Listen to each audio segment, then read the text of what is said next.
Praise the Lord. Greetings to you all in the name of our Lord and Savior Jesus Christ.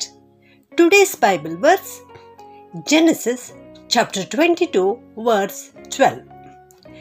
Now I know that you honor and obey God. ಆದಿಕಾಂಡ 22ನೇ ಅಧ್ಯಾಯ 12ನೇ ವಚನ. ನೀನು ದೇವರಲ್ಲಿ ಭಯಭಕ್ತಿಯುಳ್ಳವನೆಂಬುದು ಈಗ ತೋರಬಂತು. ಈ ಮಾತನ್ನು ಹೇಳುತ್ತಿರುವವರು ದೇವದೂತನು. ಯಾರಿಗೆ? ಅಬ್ರಹಾಮನಿಗೆ. ಅಬ್ರಹಾಮನನ್ನು ದೇವರು ಇಲ್ಲಿ ಅವನ ನಂಬಿಕೆಯನ್ನು ಪರಿಶೋಧಿಸುತ್ತಾ ಇರುವಂಥದ್ದನ್ನು ನಾವು ನೋಡುತ್ತೇವೆ. ಅಬ್ರಹಾಮನು 100 ವರ್ಷದವನಾಗಿದ್ದನು. ಆಗ ಅವನಿಗೆ ಒಬ್ಬ ಮಗನನ್ನು ದೇವರು ಕೊಟ್ಟರು. ಆ ಮಗನನ್ನು ಕೆಲವು ವರ್ಷಗಳ ನಂತರ ತಿರುಗಿ ದೇವರು ಹೇಳ್ತಾ ಇದ್ದಾರೆ, ಈ ಮಗನನ್ನು ನನಗೆ ಸಮರ್ಪಿಸು ಎಂಬುದಾಗಿ. ಆಗ ಅಬ್ರಹಾಮನು ಒಂದೂ ಮಾತು ಆಡದೆ ದೇವರು ಹೇಳಿದ ಮಾತಿಗೆ ಒಪ್ಪಿಕೊಂಡನು, ವಿಧೇಯನಾದನು.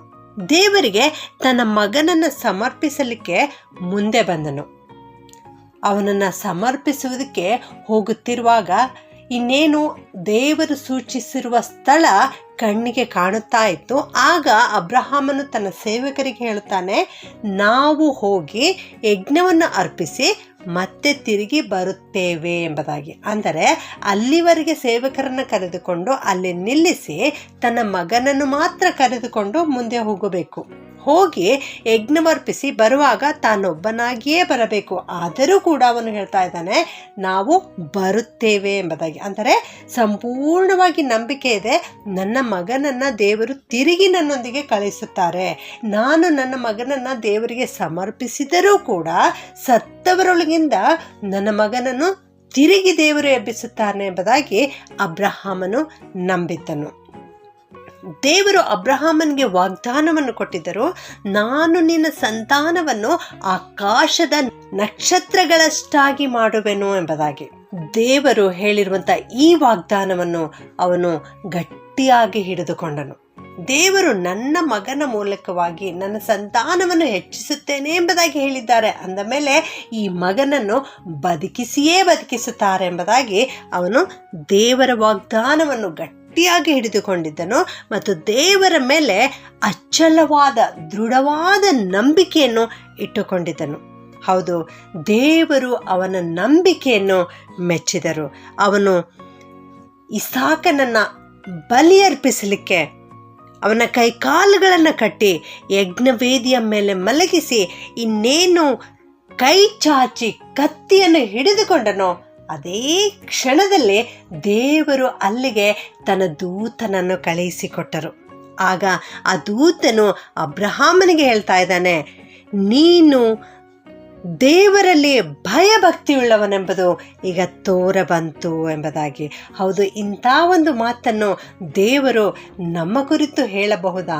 ನಾವು ದೇವರ ಮೇಲೆ ಇಂಥ ಒಂದು ಭಯಭಕ್ತಿಯನ್ನು ಇಟ್ಟಿದ್ದೇವಾ? ದೇವರ ಮೇಲೆ ಇಂಥ ಒಂದು ನಂಬಿಕೆಯನ್ನು ನಾವು ಇಟ್ಟಿದ್ದೇವಾ? ಇಲ್ಲಿ ದೇವರ ಮೇಲೆ ಅಬ್ರಹಾಮನು ನಂಬಿಕೆ ಇಟ್ಟಿದ್ದಾನೆ.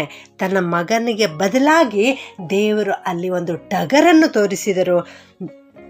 ಆ ಟಗರನ್ನು ದೇವರಿಗೆ ಸಮರ್ಪಿಸಿ ಅಬ್ರಹಾಮನು ತನ್ನ ಮಗನೊಂದಿಗೆ ಹಿಂತಿರುಗಿ ಬಂದನು. ಪ್ರಿಯರೇ, ಹೌದು, ದೇವರ ಮೇಲೆ ನಾವು ನಂಬಿಕೆ ಇಡುವಾಗ ದೇವರು ಖಂಡಿತವಾಗಿಯೂ ನಮ್ಮನ್ನು ಆಶೀರ್ವದಿಸುತ್ತಾರೆ.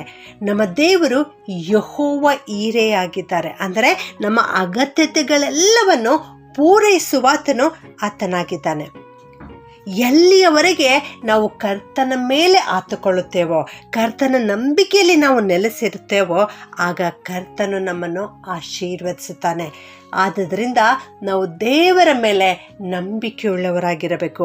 ಅಂದು ಆ ಅಬ್ರಹಾಮನು ಕೈಚಾಚಿ ಕತ್ತಿಯನ್ನು ಹಿಡಿದುಕೊಂಡ ಹಾಗೆ ನಾವು ದೇವರ ವಾಕ್ಯವೆಂಬ ಕತ್ತಿಯನ್ನು ನಮ್ಮ ಕೈಯಲ್ಲಿ ಹಿಡಿದುಕೊಳ್ಳಬೇಕು. ದೇವರ ವಾಕ್ಯವೆಂಬ ಕತ್ತಿಯನ್ನು ನಮ್ಮ ಹೃದಯದಲ್ಲಿ ಇಟ್ಟುಕೊಂಡಿರಬೇಕು. ದೇವರ ವಾಕ್ಯವೆಂಬ ಕತ್ತಿಯನ್ನು ಯಾವಾಗಲೂ ನಮ್ಮ ಬಾಯಿಯಲ್ಲಿರಬೇಕು. ಆಗ ದೇವರು ನಮ್ಮನ್ನು ಆಶೀರ್ವದಿಸುತ್ತಾರೆ, ನಮ್ಮ ನಂಬಿಕೆಯನ್ನು ಹೆಚ್ಚಿಸುತ್ತಾರೆ. ನಮ್ಮ ಜೀವಿತದಲ್ಲಿ ಏನೇ ಬೇಕಾಗಿದ್ದರೂ ಆ ಎಲ್ಲ ಅವಶ್ಯಕತೆಗಳನ್ನು ದೇವರು ಪೂರ್ತಿ ಮಾಡುತ್ತಾರೆ. ಪ್ರಿಯರೇ, ಅಂದು ದೇವರು ಆ ಟಗರನ್ನು ಯಜ್ಞವಾಗಿ ಅರ್ಪಿಸಲಿಕ್ಕೆ ತೋರಿಸಿದ ಹಾಗೆ ನಮಗಾಗಿಯೇ ಯೇಸು ಕ್ರಿಸ್ತನು ಯಜ್ಞದ ಕುರಿಮರಿಯಾಗಿ ತನ್ನ ಪ್ರಾಣವನ್ನು ಸಮರ್ಪಿಸಿದ್ದಾರೆ, ತನ್ನ ರಕ್ತವನ್ನೆಲ್ಲ ಸುರಿದು ಬಿಟ್ಟಿದ್ದಾರೆ. ಅದೇ ದೇವರು ನಿನ್ನ ಬಳಿಗೆ ಬರುತ್ತಾರೆ, ನಿನ್ನ ಅಗತ್ಯಗಳನ್ನು ಪೂರೈಸುತ್ತಾರೆ. ದೇವರು ತನ್ನ ಮಗನನ್ನೇ ನಮಗಾಗಿ ಕೊಟ್ಟ ಮೇಲೆ ಇನ್ನು ನಮ್ಮ ಜೀವಿತದಲ್ಲಿ ಬೇಕಾಗಿರುವುದನ್ನು ನಮಗೆ ಕೊಡದೇ ಇರುತ್ತಾರೆಯೇ? ನಮ್ಮ ಅವಶ್ಯಕತೆಗಳೆಲ್ಲವನ್ನು ಆತನು ಪೂರೈಸುತ್ತಾರೆ. ಇಂದು ನಿನ್ನ ಜೀವಿತದಲ್ಲಿ ಯಾವ ಅವಶ್ಯಕತೆ ಇದೆ? ನಿನಗೆ ಆರೋಗ್ಯ ಬೇಕಾ? ನಿನಗೆ ಹಣ ಬೇಕಾ? ನೀನು ಯಾವ ಕೊರತೆಯಿಂದ ಬಳಲುತ್ತಾ ಇದ್ದರು ಈ ಹೊತ್ತೆ ದೇವರ ವಾಕ್ಯವೆಂಬ ಕತ್ತಿಯನ್ನು ನಿನ್ನ ಕೈಯಲ್ಲಿ ಹಿಡಿದುಕೊಂಡು ಸಂಪೂರ್ಣವಾದ ಭರವಸೆ ಕರ್ತನ ಮೇಲೆ ಇಟ್ಟು ಕರ್ತನಿಗೆ ಪ್ರಾರ್ಥನೆ ಮಾಡು. ಇದೇ ಕ್ಷಣದಲ್ಲಿ ಕರ್ತನು ನಿನ್ನ ಅಗತ್ಯತೆಗಳೆಲ್ಲವನ್ನು ಪೂರೈಸುತ್ತಾರೆ. ಪ್ರಾರ್ಥನೆ ಮಾಡಿಕೊಳ್ಳೋಣ. ಪರಿಶುದ್ಧನಾದ ನಮ್ಮ ಪರಲೋಕದ ತಂದೆಯಾದ ದೇವರೇ, ನಿಮ್ಮನ್ನು ಕೊಂಡಾಡುತ್ತೇವೆ ಕರ್ತನೆ. ನೀವು ಯೆಹೋವ ಈರೇ ಆಗಿದ್ದೀರಿ ಅಪ್ಪ, ಅದಕ್ಕಾಗಿ ಸ್ತೋತ್ರ.